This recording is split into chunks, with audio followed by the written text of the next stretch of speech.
Olá, bom dia a todos e todas. Obrigada a todos vocês que nos acompanham aqui no canal, para que possamos juntos iniciarmos os nossos dias com uma reflexão e uma vibração positiva em torno de temáticas que nos façam refletir sobre nosso posicionamento diante da vida, sobre nossa postura, sobre nossa conduta. Bem, hoje nós vamos dar continuidade ao estudo do livro O Homem Integral, de Joana de Ângeles, na psicografia de Divaldo Pereira Franco. Nós estamos hoje no capítulo 34 e vamos falar sobre os recursos para a liberação dos sofrimentos. Quando a gente fala de recursos, de sair da zona de sofrimento, a gente já pensa logo numa palavra que é a coragem. A coragem é um fator decisivo para o bem do indivíduo na sua historiografia psicológica. Quando nós pensamos em coragem, para que nós possamos adquiri-la, desenvolvê-la, é preciso que haja um interesse consciente e duradouro em favor da aquisição da felicidade, que se deve tornar uma meta essencial da nossa existência. E aí, diante dessa reflexão de Joana, desse ensinamento que ela nos traz, muitos podem se questionar e dizer: mas a benfeitora Joana de Ângeles nos fala de ter a felicidade como meta essencial da nossa existência. Só que nós vamos lá no Evangelho segundo o Espiritismo e a gente vai encontrar assim: a felicidade não é deste mundo. Isso não parece um contrassenso? Então, a gente já pega logo esse primeiro parágrafo para reflexão, e o que a gente vai perceber é que, na verdade, não há contrassenso. O que ocorre é uma dificuldade no entendimento do que seja felicidade.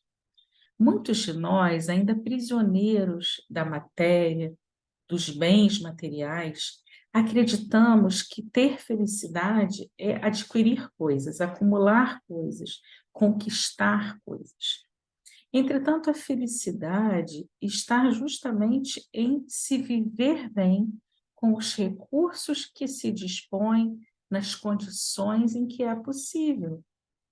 Dentro dessa perspectiva, o homem que consegue um bem-estar diante do seu atual estágio, que não é um estágio isento de desafios, isento de dor, mas que consegue estar ali lúcido, consciente, ele consegue sim atingir um certo grau de felicidade. Então, dentro dessa perspectiva da felicidade como algo maior do que a aquisição de bens materiais, nós vamos perceber que sim, há uma felicidade que é possível neste mundo. A felicidade que não é possível neste mundo é justamente aquela que é pautada naquela falsa, né, ideia que a gente brinca, né, dos comerciais de margarina, em que todos, né, aquela família toda sempre muito bonita, de aparência maravilhosa e todos sorridentes todo o tempo. Isso é ilusão, porque nós não estaremos alegres todo o tempo. Mas nós podemos trazer contentamento interior, uma alegria que é natural pela oportunidade de estarmos aqui vivos, é a gratidão. Isso é demonstração de felicidade também. E é preciso coragem para se buscar essa felicidade. É muito mais fácil a gente acreditar que, ó, nós somos vítimas da situação, tudo é tão difícil para a gente. É mais fácil pensar assim, né? A verdade é que inexistente a necessidade, né? Tampouco há sofrimento, porque a ausência de aspirações nobres resulta na morte dos ideais, provocada pela indiferença da vida, uma psicopatologia grave. Então, tem gente que diz assim: ah, mas a vida é isso mesmo, eu já desistia, não tem, não vou. E isso é uma morte em vida. O sofrimento em si mesmo, ele é fonte motivadora para as lutas de crescimento emocional e amadurecimento da personalidade, que passa a compreender a existência de maneira menos sonhadora e mais condizente com a realidade. Eu não sei vocês, mas eu conheço algumas pessoas que parecem que estão sempre passando pelos mesmos processos, pelos mesmos desafios, pelas mesmas dores. Parece que aquelas situações vão se repetindo. E quando nós, ali distantes, conseguimos olhar a situação, né, de forma isenta, a gente acaba percebendo que normalmente essas são pessoas que passam pelo sofrimento, passam pela dor, mas parece que não aprendem, trazem e carregam consigo aquela cota de orgulho, aquela cota de egoísmo, aquela cota de vaidade que os aprisionam nessas correntes do sofrimento. É diferente daqueles que passam pela situação dolorosa e aprendem com aquilo, mudam seu comportamento, conseguem refletir sobre a situação, sobre a sua postura, não responsabilizando a ninguém ou se colocando como vítimas do destino da situação, mas olhando de forma lúcida, plena, real, sem aquela ilusão, aquele sonho, mas olhando ali a realidade e buscando entender o que eu devo mudar ou qual processo eu devo realizar ou devo iniciar na minha trajetória para que eu não volte a sofrer?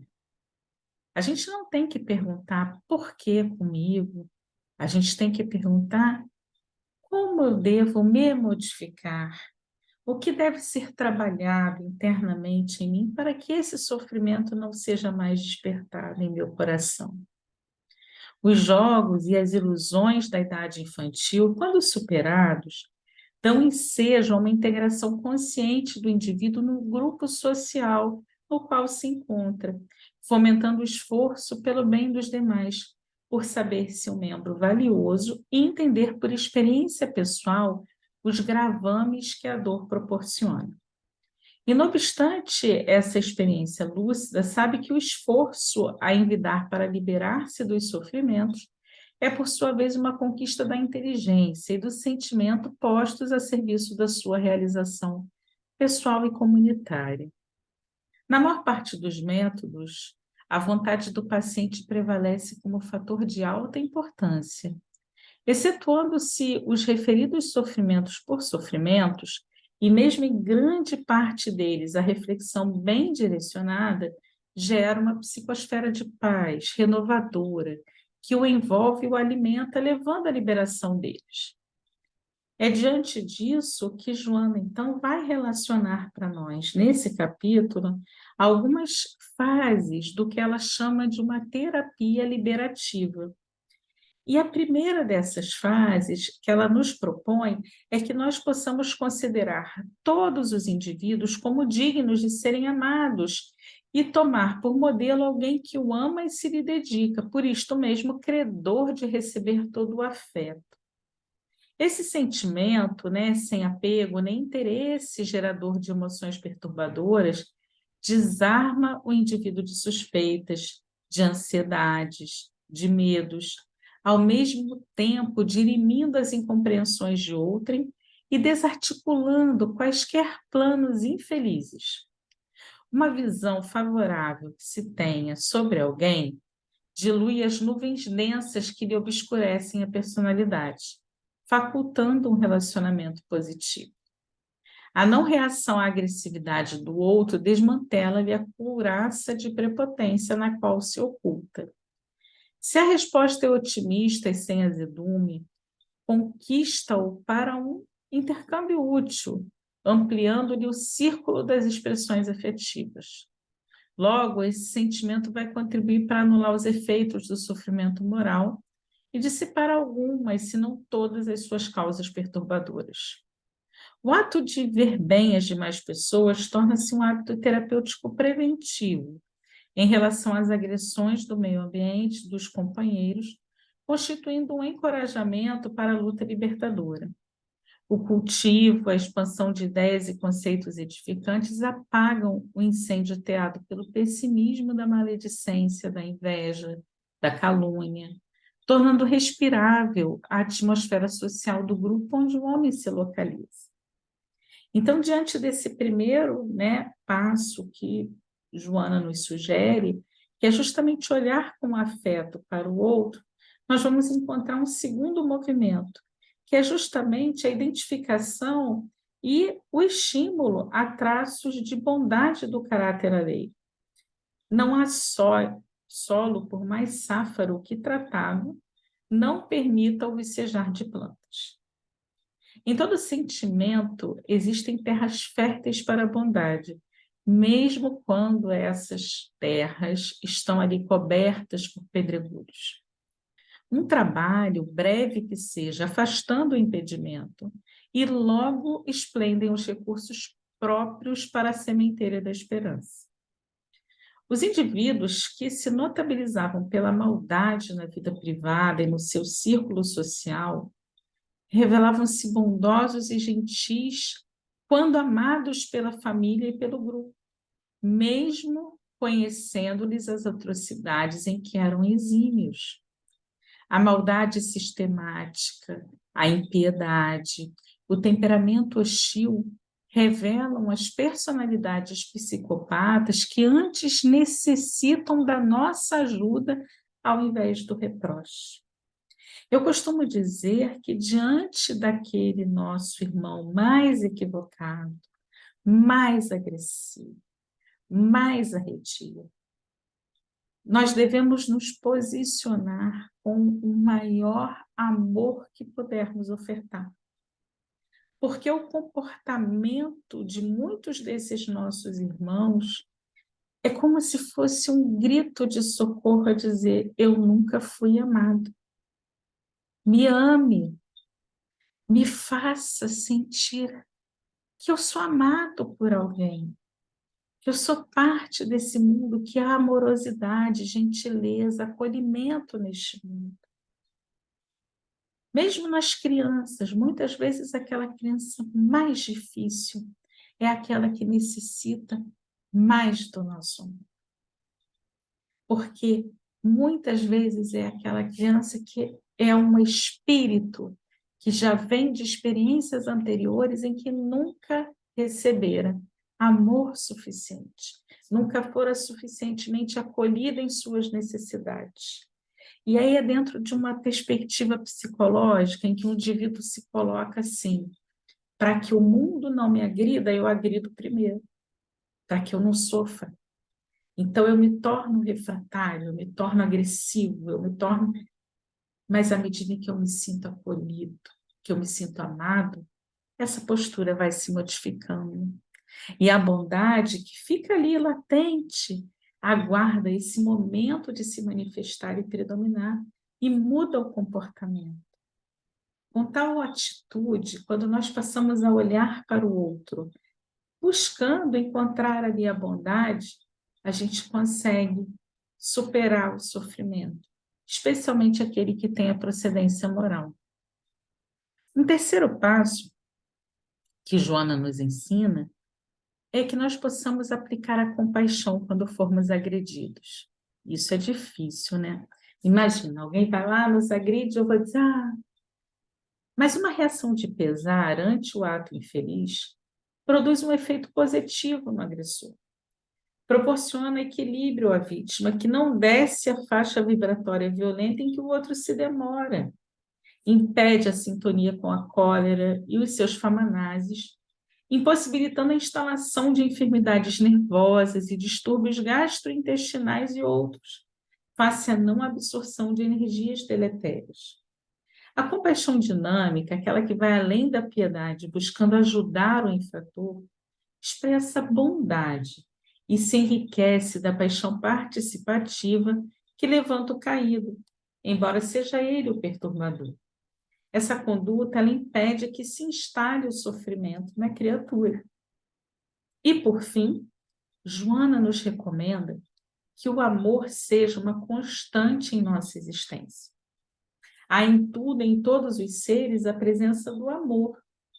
Em um lugar, o amor se revela como ordem, no outro, beleza, e sucessivamente, harmonia, renovação, progresso, vida, convocando a nossa reflexão. O amor é o antídoto mais eficaz contra quaisquer males. Age nas causas e altera as manifestações, mudando a estrutura dos conteúdos negativos quando estes se exteriorizam. Revela-se no instinto e predomina durante o período da razão, responsabilizando-se pela plenificação da criatura. O amor instaura paz, irradia confiança, promove a não violência e estabelece a fraternidade que une e solidariza os homens uns com os outros, anulando a distância e as suspeitas. É o mais poderoso vínculo com a causa geradora da vida. É o motor que conduz à ação bondosa, desdobrando o sentimento da generosidade, ao mesmo tempo estimulando a paciência. Graças à sua ação, a pessoa doa, realizando o gesto de generosa oferta de coisas, até o momento em que ela aprende que não basta doar algo material, e ela começa a realizar a autodoação, o seu sacrifício ali, com naturalidade. O amor é um rio onde se afogam os sofrimentos, pela impossibilidade de sobrenadarem nas fortes correntezas dos seus impulsos benéficos. Sem o amor, a vida perderia o sentido, a significação. Puro, ele expressa, ao lado da sabedoria, a mais relevante conquista humana. E aí? O que está faltando para que a gente comece a exercitar mais? O que está faltando para que a gente comece a trazer para a nossa existência essas dicas, esses conselhos, essa terapia reparadora que Joana nos ensina? Que possamos amar, que possamos acolher, que possamos respeitar, que possamos nos harmonizar, que possamos enxergar o outro como uma extensão de nós mesmos, como alguém que mesmo que ainda esteja um pouco mais equivocado, mas como alguém que tem potencial para muito. E que sejamos nós aqueles a ofertarmos um pouco de nós mesmos, do nosso acolhimento, da nossa compreensão, da nossa tolerância, para motivar as mudanças que são tão necessárias no outro. Lembrando que ninguém muda ninguém e que para tudo na natureza há um tempo, mas que em chegado o momento que possamos ser nós, os agentes de transformação, os agentes motivadores para que o outro perceba a necessidade do seu autoconhecimento, do seu autoburilamento e de sua autoiluminação. Muita paz para todos, que Jesus nos abençoe, uma ótima semana e nós voltamos a nos encontrar aqui na terça-feira para darmos continuidade à leitura e reflexão sobre o livro O Homem Integral, de Joana de Ângeles. Muita paz.